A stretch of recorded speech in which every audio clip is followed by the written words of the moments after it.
Not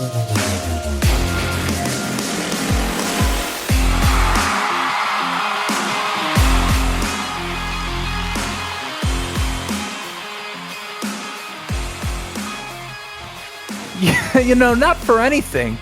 How in Lord's name do the Colts keep doing that? I mean, most teams only have like one way to win a game, right? Everyone has an identity, and that includes these Indianapolis Colts. I say it every single week. If you run the ball well and don't turn it over, you're going to win games. Yet here is a game for the Indianapolis Colts in which they have 3 turnovers, albeit we still won the turnover battle. Zach Moss averages less than 3 yards per carry. They're 3 of 14 on third down. They're 0 of 4 in the red zone before Michael Pittman has that game-winning touchdown, that dog. And yet they still find a way to make it happen against a Titans team that seemingly always finds a way to beat us. I mean, 2 punt blocks? 2 punt blocks? Are you serious? I mean, how about a round of applause for Brian Mason? I mean, being a special teams coordinator is an absolutely thankless job, and apparently the only way to get any sort of praise for it is to completely take over the game like this. I mean, that is absolutely unbelievable, and you just can't help but wonder what this same exact team would look like if Frank Reich were the head coach of it, right? I mean, for so many years now, us Colts fans have some level, I guess, at least I'm personalizing this really and assuming you feel the same, some level of PTSD, right? You just always kind of have this feeling that they are going to find a way to lose. Yet this season, they keep on finding ways to win, and it is just so refreshing. I mean, I've gone from having this impending sense of doom about this team every week to actually being optimistic on a week-to-week basis, which I guess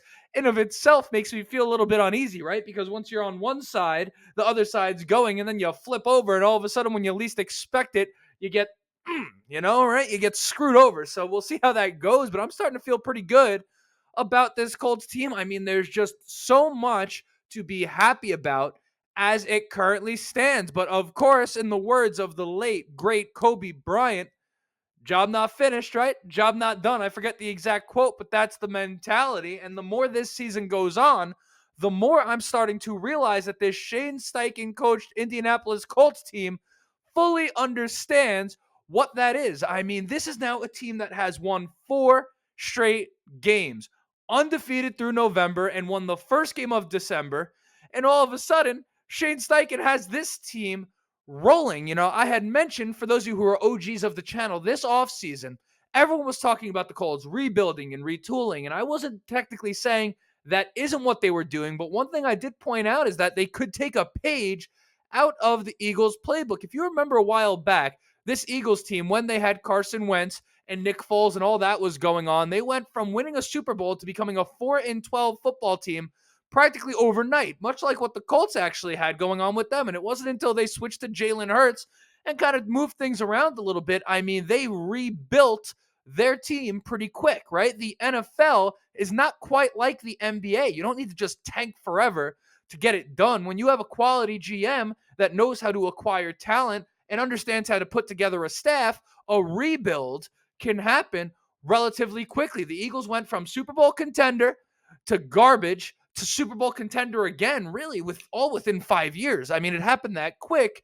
And here the Colts are kind of doing something similar. Now, I'm not going to go as far as to say Super Bowl contender, but I was as positive as anyone on planet Earth about this Indianapolis Colts team coming into the season. But if you told me that they would have lost Anthony Richardson as early in the season as they did, without Jonathan Taylor, Gardner Minshew playing the fine majority of the snaps this season, 7-5, 7-5. Listen, that doesn't come without a little bit of luck. It doesn't come without a couple of breaks, but sometimes it's better to be lucky than good. And right now, this Indianapolis Colts team is just finding a way to get it done. I mean, it's really something to be seen. So, of course, we are going to talk about some of my main takeaways. I'm just going to start listing them off from that Titans game.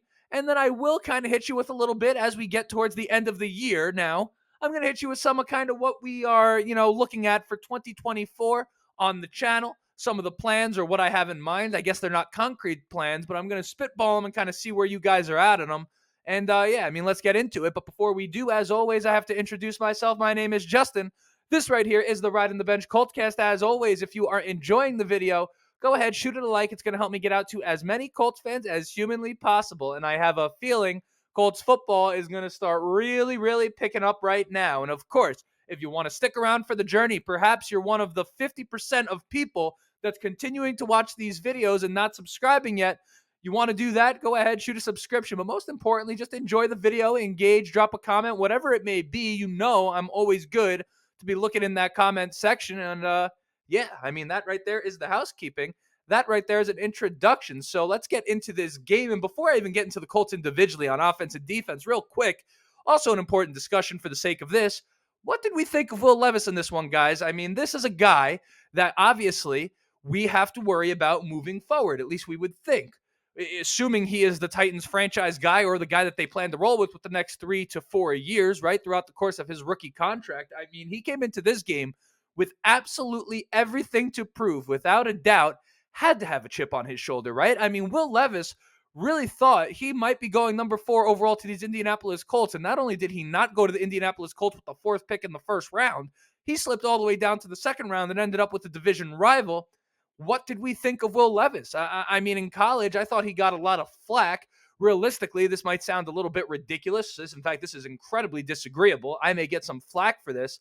I actually thought Will Levis sort of suffered from I don't know, I think people viewed Will Levis, a handsome guy, a white guy, kind of like white privilege type of looking dude, right? I think he kind of suffered from the fact that he was so easy to hate that people on some level kind of ignored some real obvious talent that was there at Kentucky. I think people looked at guys like Zach Wilson and Mitch Trubisky, these dudes that ultimately maybe should not have been drafted where they were, but maybe for whatever reason, you know the reasons, right, that they were drafted high up. I think Will Levis actually maybe suffered from some of that. Now, you may disagree with that if you want. That's totally fine. I'm not going to sit here, stand on this hill, die on that hill, or whatever it is. But point being, Will Levis, I mean, he looked a little erratic in the game, but he has a little bit of juice to him, right? So we'll see how things progress with him for the Titans. But I did just want to point out that I thought overall Levis relatively impressive. Not great, but I think he's an impressive dude. I'll be honest. It's a big drive in the fourth quarter. I don't know if he's in the best position to succeed moving forward with the way this division is growing, as the Titans seem to be descending. But I just wanted to bring up Will Levis. I'm curious what you guys think of that in the comments right there. Now back to the Indianapolis Colts, which is what we're all here for. I want to start with the offense, right? I could sit here and talk all day about Michael Pittman Jr., a victory lap I can take. There's no one that loves an I told you so more than me.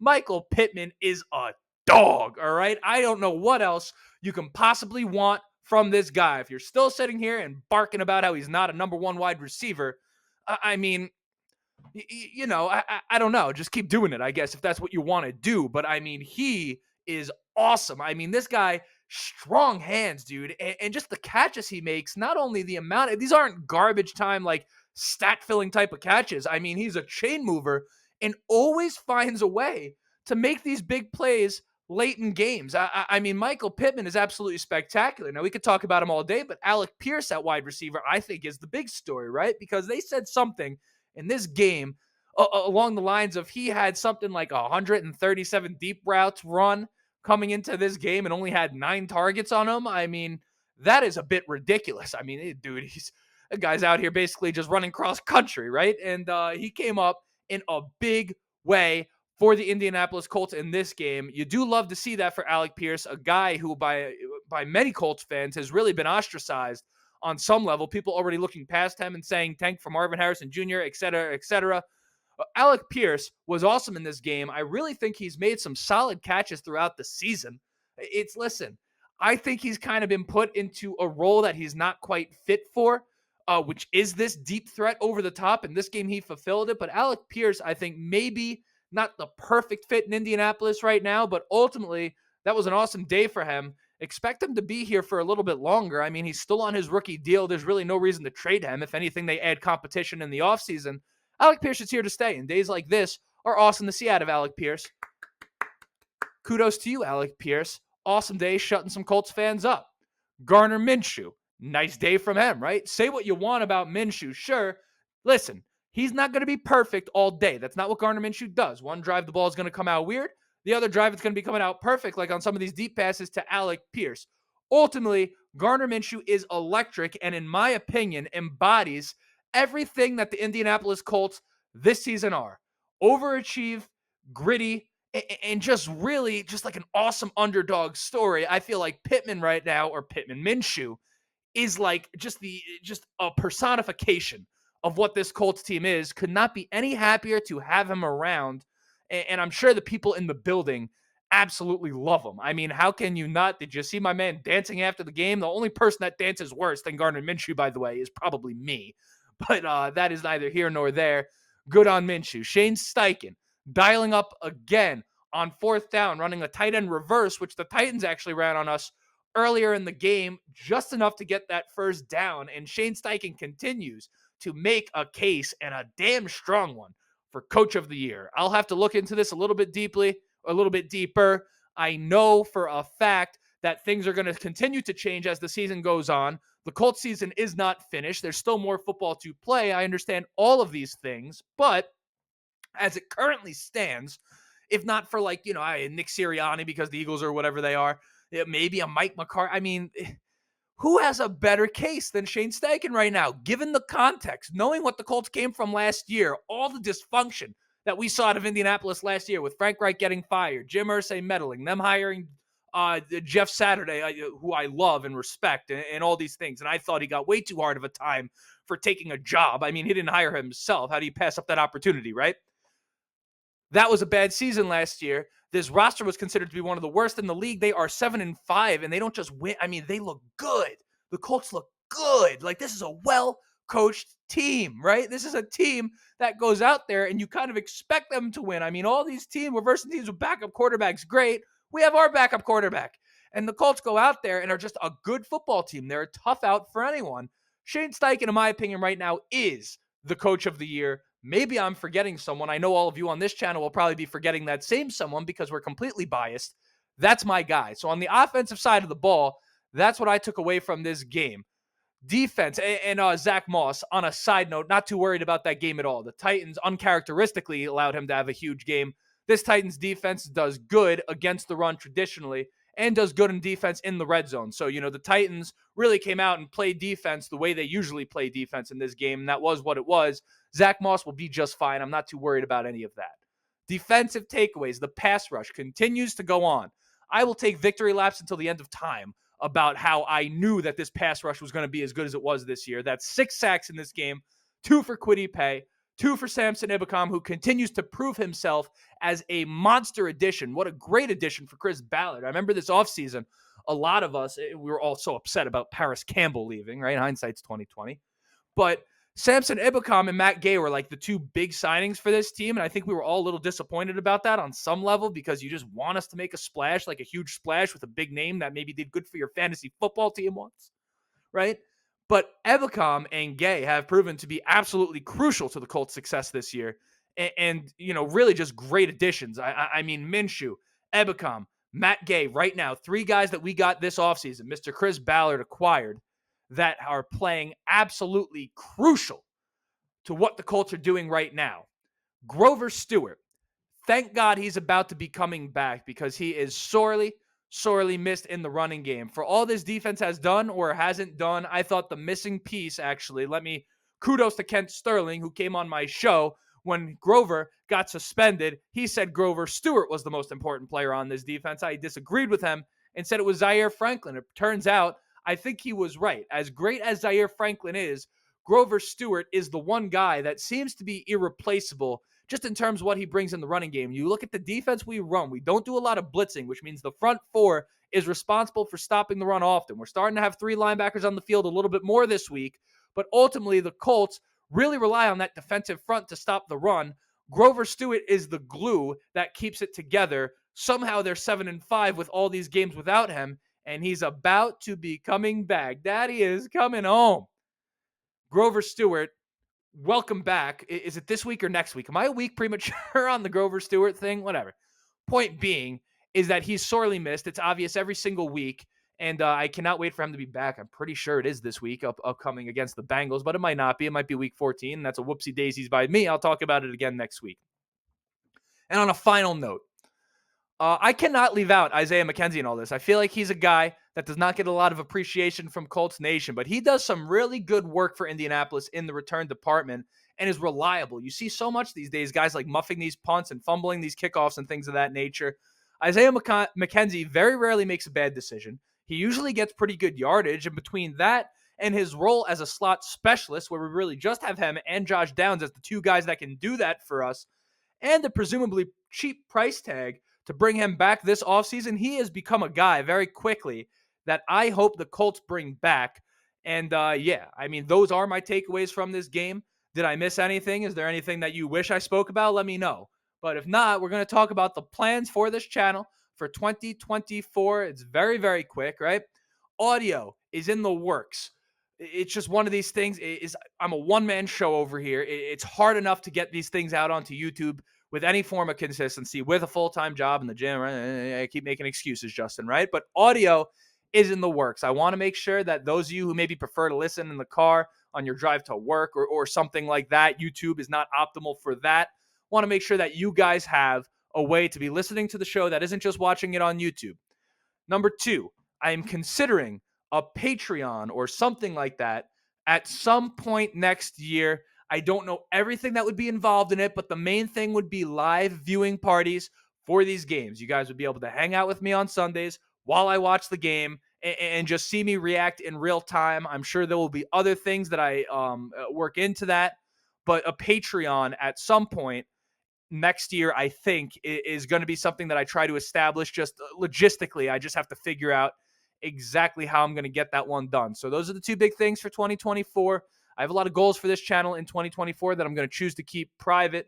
And yeah, I mean, and I guess on a side note, I'm going to get a little sappy right here. You can feel free to turn it off, right? Now, some of you may have noticed I was absent from the channel this weekend. Didn't give you my normal game preview, and I'm a day late on this one, right? This past month or two has been maybe not I just have not been in the best place mentally, right? I mean, for whatever reason that may be. I don't want to put a label on it, and I'm certainly not looking for anyone to pat me on the back or tell me they love me. It's nothing like that. I just want to be transparent with you guys, right? Regardless, you know, I just go through this type of thing sometimes, and it really affects my productivity, really affects my motivation. And I know some of you guys are a little bit older, right? And you're kind of looking at this right now. Maybe you're listening to me and being like, oh, here he goes with that millennial Gen Z gibberish, that bullshit. I'm going to tell you right now, without getting political or picking a side, I think you guys are going to pick up on what I'm putting down here.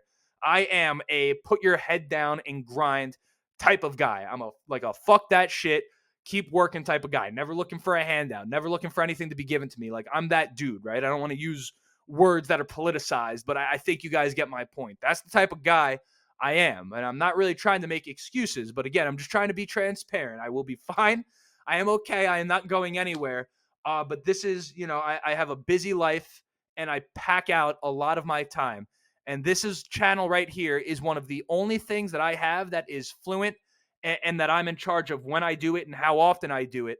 And it's not to say that I'm not going to be doing it, but like, you know, when things maybe aren't as timely as they should be, I hope you guys do understand. I know some of you don't love when I apologize for this type of thing, but you know, I'm just very grateful for the following that I've developed up to this point. And I know it's only going to get bigger and bigger and bigger. Yeah. And I mean, I just wanted to bring that up. I just figured I would share that. Again, not for a pat on the back, not for you guys to say you love me, nothing like that. I just, you know, maybe some of you guys are going through something as well, right? And even me, who comes onto this channel and is always energetic, always positive and grateful for life, etc., etc.